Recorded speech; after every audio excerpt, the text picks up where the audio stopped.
Hi welcome back to my channel AG cinema time. வணக்கம். இன்றைக்கி நம்ம சேனலில் இப்போ ரீசெண்டாக வந்திருக்க த ரெட் லைன் மூவியோட ஸ்டோரி லைன் தான் பார்க்க போகிறோம். இந்த படத்தில் 3 பொண்ணுங்களை ஒரு ஃப்ராட் கம்பெனி ஏமாற்றிருப்பாங்க. அதனால அவங்க லைஃப் ரொம்பவே மாறியிருக்கும். இப்போ அந்த 3 பொண்ணுங்களும் சேர்ந்து அவங்கள ஏமாத்தின அந்த கம்பெனியை ரிவெஞ்ச் எடுக்கிறது தான் இந்த மூவியோட கதை. படத்தோட ஸ்டார்டிங்கில் ஆன்னு ஒரு பொண்ணை காட்டுறாங்க. இவங்களுக்கு ஹஸ்பண்டும் ஒரு சின்ன பொண்ணும் இருப்பாங்க. இவங்க ஹவுஸ் ஒய்ஃப். இவங்க மட்டும் வீட்டில் தனியாக இருக்கிறப்போ இவங்களுக்கு ஒரு கால் வரும். நாங்கள் தாய்லாந்து போஸ்ட்லேருந்து கால் பண்ணுறோம், உங்களோட ஐடி அட்ரஸ்லாம் இதானேன்னு கேட்டு இவங்க பேரில் ஒரு இல்லீகல் பார்சல் வந்திருக்கணும்.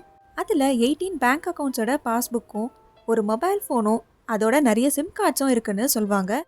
இதை பற்றி நீங்கள் யார்கிட்டையும் சொல்லக்கூடாதுன்னு சொல்லி இவங்கள ஒரு லார்ஜ் அமௌண்ட் ஆஃப் பணத்தை உடனே இவங்கள டிரான்ஸ்ஃபர் பண்ணவும் சொல்லுவாங்க. கொஞ்ச நேரம் கழித்து அந்த அமௌண்ட் திரும்ப உங்கள் அக்கௌண்ட்டுக்கே வந்துரும்னு இவங்கள நம்பவும் வைப்பாங்க.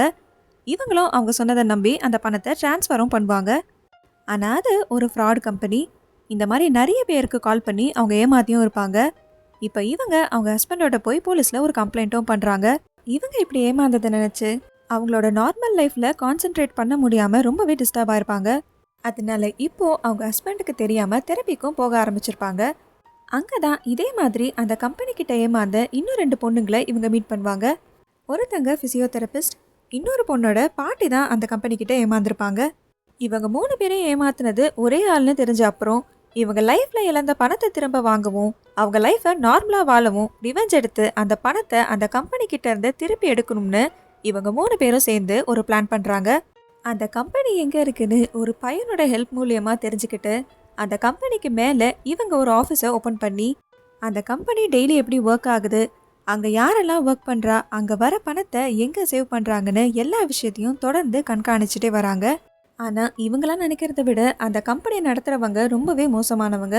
அந்த கம்பெனியில் ஒர்க் பண்ணுறவங்கள கூட வீட்டுக்கு அனுப்பாமல் அந்த கம்பெனிக்கு பக்கத்தில் இருக்க ஒரு இடத்துல தான் தங்க வச்சுருப்பாங்க. அந்த கம்பெனி யூஸ்க்காக அவங்க ஸ்டாஃப்ஸ் கிட்ட இவங்களே ஒரு ஃபோனும் கொடுத்துருப்பாங்க.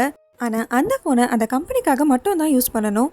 அதை வச்சு இவங்களுக்கு வெளி உலகத்தில் தெரிஞ்ச யார் கூடயும் எந்த கான்டாக்டும் வச்சுக்க கூடாதுன்னு ஸ்ட்ரிக்டாக சொல்லியிருப்பாங்க.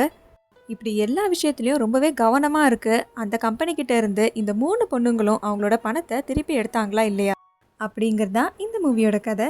இந்த மாதிரி மூவிஸ் அண்ட் சீரீஸோட ஸ்டோரிலைன் பற்றி தெரிஞ்சுக்க நம்ம சேனலை சப்ஸ்கிரைப் பண்ணிவிடுங்க. பக்கத்தில் இருக்க பெல் ஐக்கானை கிளிக் பண்ணிவிடுங்க. இந்த வீடியோ உங்களுக்கு பிடிச்சிருந்ததுன்னா இதுக்கு லைக் பண்ணிவிடுங்க. Tata bye from AJ cinema time. வணக்கம்.